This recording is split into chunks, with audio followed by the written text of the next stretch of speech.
سلسلہ ہے کیا آپ جانتے ہیں؟ بات کریں گے جیکی چن کی۔ جیکی چن جس نے گمنامی سے شہرت تک کا سفر کیا۔ جیکی چن کو یہ اعزاز اور احترام اتنی آسانی سے نہیں ملا۔ اس عزت اور شہرت کے پیچھے مجبوری اور محرومیوں کی ایک طویل داستان چھپی ہوئی ہے۔ جیکی نے اپنی سوانے I am Jackie Chan my life in action کے راوی تو وہ خود ہیں مگر لکھا کسی اور نے ہے میں کہتے ہیں 7 اپریل 1954 کو ہانگ کانگ میں ایک بچے کا جنم ہوا۔ والدین اتنے غریب تھے کہ خوشیاں منانے کی بجائے برطانوی نژاد ڈاکٹر سے گزارش کی کہ وہ خود یا تو بچے کو گود لے لے یا پھر یتیم خانے میں بھیجنے کا انتظام کر دیں۔ ہسپتال نے بچے کے لیے جو دودھ کی بوتل دی تھی وہ گر کر ٹوٹ گئی۔ عمارتوں میں معمولی مزدوری کرنے والے والدین کے پاس خرچ ادا کرنے کے لیے بھی پیسے نہیں تھے۔ جیکی تقریباً سال بھر ماں کے پیٹ میں رہا۔ آپریشن کر کے نکالا گیا تو وہ اچھا خاصا 3.5 کلو کا تھا۔ اس کی ماں لیلی پیار سے جیکی کو پاؤ پاؤ توپ کا گولا پکارتی۔ ہسپتال کے رجسٹر میں جیکی کا نام چانگ کانگ سانگ درج تھا، جس کا مطلب ہانگ کانگ کا بیٹا ہے۔ آج جیکی چین کے نام پر کم سے کم 30,000 ویب پیج اور تقریباً 8 مقبول کتابیں لکھی جا چکی ہیں۔ کئی زبانوں میں ان کے تراجم بھی ہو چکے ہیں مگر خود اسے وہ پڑھ نہیں سکتا اور نہ لکھنے کا انداز ہی اس کا اچھا ہے بلکہ بہت ہی خراب ہے۔ جیکی اپنا آٹوگراف مختلف طریقوں سے دیتا ہے کہ پہچاننا دشوار ہوتا ہے کہ یہ واقعی جیکی چین کے دستخط ہیں۔ بچپن میں وہ اپنے پسندیدہ ہیرو بروس لی کی فلم دیکھنے کے لیے ماں سے پیسے کی ضد کر رہا تھا۔ پیسے نہیں ملے تو وہ الٹا کھڑا ہو گیا اور تب تک کھڑا رہا جب تک اسے پیسے نہیں دے دیے گئے۔ جیکی چین خود کہتا ہے اپنے کو تکلیف پہنچانے سے بڑی سزا یہ ہے کہ اپنی تکلیفوں سے دوسروں کو اذیت پہنچائی جائے۔ اس سے قدرت کا توازن بنا رہتا ہے۔ اس لیے اکثر میں بھوکا رہتا ہوں جب لوگ یہ کہنے لگیں کہ اب کھا لو ورنہ مر جاؤ گے، اس وقت تک نہیں کھاتا۔ ویسے میں ایک وقت میں 2 مرغ اور 1 درجن انڈے کھا کر 2 لیٹر دودھ پی سکتا ہوں اور 5-6 گھنٹے کی کثرت سے اسے ہضم بھی کر سکتا ہوں۔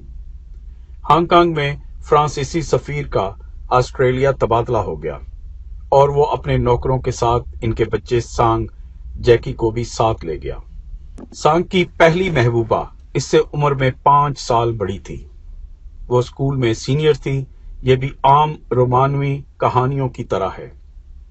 سانگ سائیکل پر گھر لوٹ رہا تھا کہ راستے میں کچھ لوگ ایک لڑکی کو چھیڑ رہے تھے اور اس کے ساتھ زور زبردستی بھی کر رہے تھے۔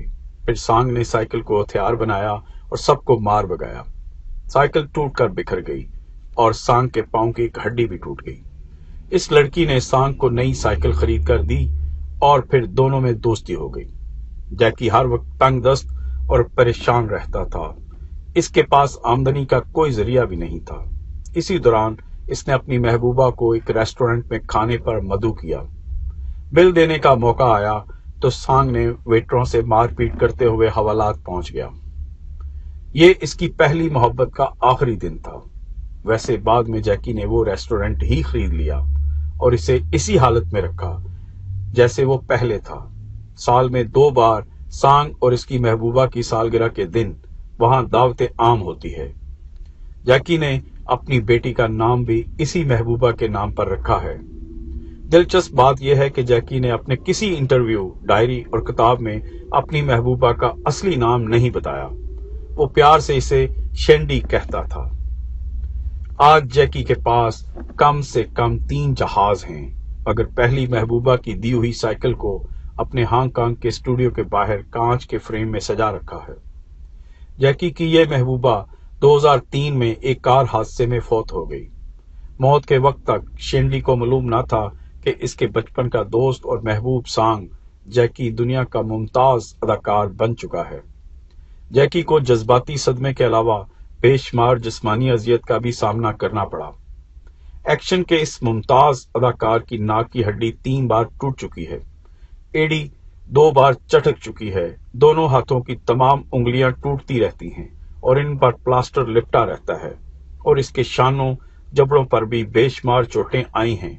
جیکی کہتا ہے، میری سب سے بڑی پرابلم یہ ہے کہ رونا نہیں آتا، جبکہ میں رونا چاہتا ہوں۔ میری امیج ہی کچھ ایسی بن گئی ہے کہ اب میں اس پر بھروسہ کرنے لگا ہوں، اس لیے رونے سے ڈرتا ہوں۔ مجھے یاد ہے کہ آخری بار اس دن رویا تھا جب مجھے اسکول سے نکال دیا گیا تھا۔ میرا خیال ہے کہ رونے سے دل کی سیاہی دھل جاتی ہے اور ہنسنے کا نیا موقع ملتا ہے۔ ہنسنا اور رونا ایک ہی سکے کے 2 رخ ہیں۔ کوریا کی ایک عدالت میں افیم سمگلنگ کا مقدمہ زیر سماعت تھا۔ ملزمہ ادیڑ عمر کی ایک خاتون تھی۔ ثبوت اتنے پختہ تھے کہ سزائے موت یقینی تھی۔ خاتون کے بیان کے مطابق اس کا نام لیلی چارلس تھا۔ وہ ہانگ کانگ کے ایک غریب خاندان سے تھی اور آسٹریلیا سے لے کر جاپان تک گھروں میں کام کر کے گزر بسر کرتی تھی۔ اس کا کہنا تھا کہ اس کے بیٹے کے دشمنوں نے اس کو بدنام کرنے کے لیے اس معاملے میں بلا وجہ پھنسایا ہے۔ وہ بے گناہ ہے۔ عدالت نے بیٹے کا نام دریافت کیا تو خاتون نے اپنے بیٹے کا نام بتایا۔ اس کے ساتھ ہی پوری عدالت میں یکدم سناٹا چھا گیا۔ وہ خاتون جیکی چین کی ماں تھی۔ جیکی کی وجہ سے اس کی سزا کم کر دی گئی اور اچھی خاصی رقم کا جرمانہ عائد کر دیا، جسے بعد میں جیکی نے ادا کیا۔ جیکی اس بات کو کبھی نہیں بھولتا کہ اس کی پیدائش اور پرورش کا ابتدائی خرچ ریڈ کراس نے اٹھایا تھا، اس لیے وہ اس ادارے کو پابندی سے عطیہ دیتا ہے۔ وہ اکثر یتیم خانوں میں بھی جاتا رہتا ہے اور کسی نہ کسی طرح ان کی مدد کرتا ہے۔ یہ ہے آج کا جیکی چین، جو پردے پر کچھ نظر آتا ہے اور جس نے اپنا بچپن نہایت ہی غربت اور قسم پرسی میں گزارا تھا۔ For more updates, subscribe to our channel, click the playlist and enjoy watching and listening the videos.